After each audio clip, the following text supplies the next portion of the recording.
이재명 대표 테러 사건. 우리 거의 그 뉴탐사를 중심으로 이 김진성에게 배후가 분명히 있다. 이 종교 세력으로 의심된다. 그 세계로 교회인가요? 그러니까 계속 그런 문제 제기를 했는데 경찰이 부실 수사하고 그냥 끝내버렸잖아요. 단독 범행으로. 근데 우리 강진구 기자님이 결국 민주당에서 테러 대책위원회인가요? 테러 정치 테러 대책위원회 출범식이었습니다. 네, 오늘 참석하셔서 아주 뭐 깔끔하게 브리핑하고 오셨다면서요. 이거 저 당 대표실에서 저 출범식이 있다고 그래가지고 이재명 대표하고 한번 잠깐 만날 기회가 있나 했는데 아쉽게 이 대표를 만나지 못했습니다. 한번 만나면 저희 뉴탐사도 한번 좀 출연을 좀 해달라고 부탁을 한번 드려보려고 했는데 쉽지 않죠. 출연은 다른데 하고 계시지만 저희를 보고 계신 건 제가 알고 있습니다. 너무 섭섭해 안 하셔도 돼요. 그런데 어쨌든 뭐 이재명 그 대표에 대한 그 테러 이 사건 이 공범에 대해서 뭐 가장 열심히 저희 취재를 이제 했었다라고 하는 걸 이제 사실 민주당 쪽에서 아무리 기사를 찾아봐도 참고할 만한 건 저 기사밖에 없었던 거죠. 그렇죠. 뉴탐사 유일합니다. 그 재판은 제가 부산에 이제 여러 번 왔다 갔다 하면서 또 재판 계속 다 봤고요. 자, 뭐 이미 뭐 이렇게 그 민주당 그 이제 그 텔레비전 통해서 보셨겠지만 그래도 우리는 또 축제 기분으로 강지구 기자님의 깔끔한 민주당 회의실에서의 브리핑. 그 영상을 이제 틀기 전에 양해 말씀드릴 것은 저한테 부여된 발언 시간이 10분인데 PPT를 약 한 20장 정도를 준비해 가다 보니까 저희 뉴탐사 방송 준비하듯이 그렇게 가죠. 말이 아주 좀 빨라졌어요. 그거 이제 그거 좀 양해 좀 부탁드리겠습니다. 여러분, 함께 기뻐해 주시면서 우리 이미 다 아는 내용일 것이지만 또 기쁜 마음으로 잠깐 보시겠습니다. 네, 감사합니다. 다음은 현안 발제가 있겠습니다. 먼저 뉴탐사 강진구 기자님의 발제가 있겠습니다.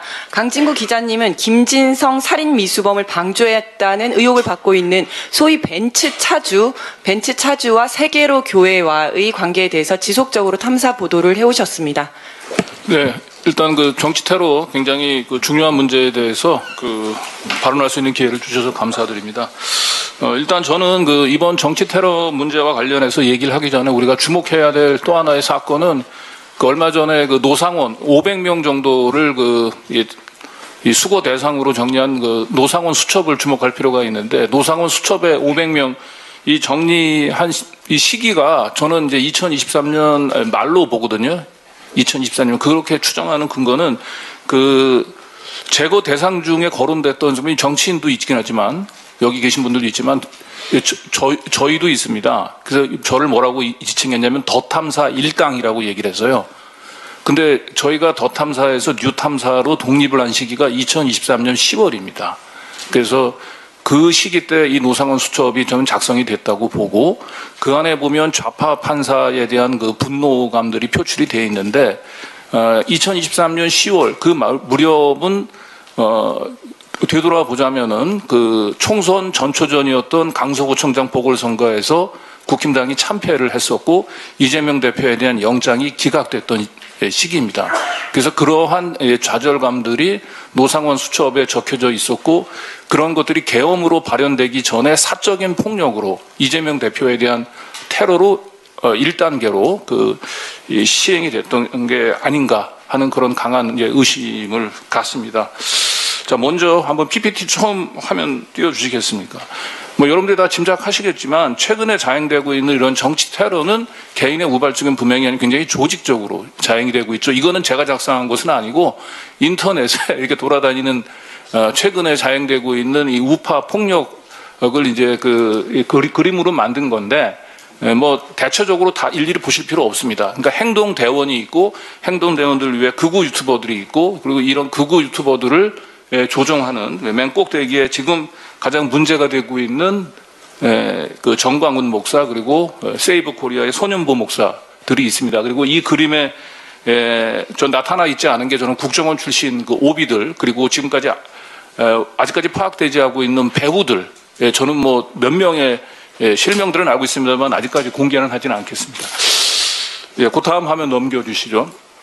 자, 자, 지금의 작금의 정치 테러를 분석하는 데 있어서 우리가 주목해야 될 사건이 하나 있습니다. 지나갔습니다만 이게 문재인 정부 초기 때 이명박 정부의 댓글 부대, 민간인 댓글 부대에 대해서 수사를 했었고 그 수사 결과 국정원에서 그 민간인들을 아웃소싱하는 형태로 댓글 부대를 운영했던 인원이 총 3,500명이었습니다. 그런데 저 3,500명 가운데서 여러분들이 잘 아는 시발단 등 비롯해서 몇 명만 사법 처리됐고 저 3,500명 대부분들은 그대로 살아남았습니다.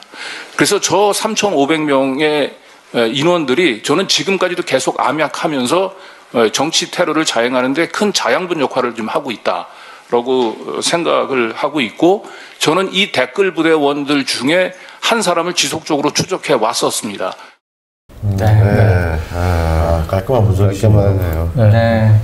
저게 이제 뭐 도입부고 제가 도에까지 이제 소년보 세계로교회까지 이어지는 얘기를 좀 했는데 오늘 이제 그 민주당의 이 의원들이 상당히 관심을 좀 표시를 했습니다. 그래서 저희 이제 발제 끝나고 난 뒤에 비공개로 전환하고 나서도 거의 끝까지 남아서 국회의원들하고 그 서로 뭐 질문과 답변을 주고 받으면서 제가 몇 가지를 좀 주문을 좀 했습니다. 그런데 다행스러운 거는 사실은 지난 1월달 저희가 이제 그 공범을 이제 추적할 수 있는 단서를 확보를 해서 검찰에까지 던져줬는데 검찰에서 더 이상 이게 수사를 하지 않고 덮었잖아요. 그래서 이게 이대로 덮여지나라고 좀 아쉬움이 있었는데 그래도 민주당이 이 문제에 대해서 다시 관심을 가지고 이제 좀 진상규명을 하겠다라고 얘기해서 한번 기대를 한번 보고 있습니다. 하여튼 극우 예수쟁이들이 상당히 어질간한 문제네 이게. 이 극우 예수쟁이들.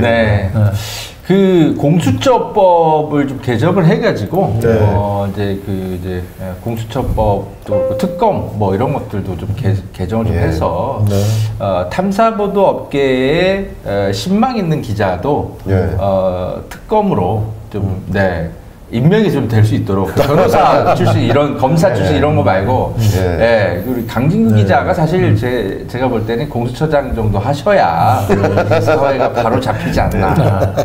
유일하게 가장 하고 싶으신 공직. 유일한 만약에 욕심이 나는 공직. 그러려면 공수처법을 바꿔야 돼. 그렇죠.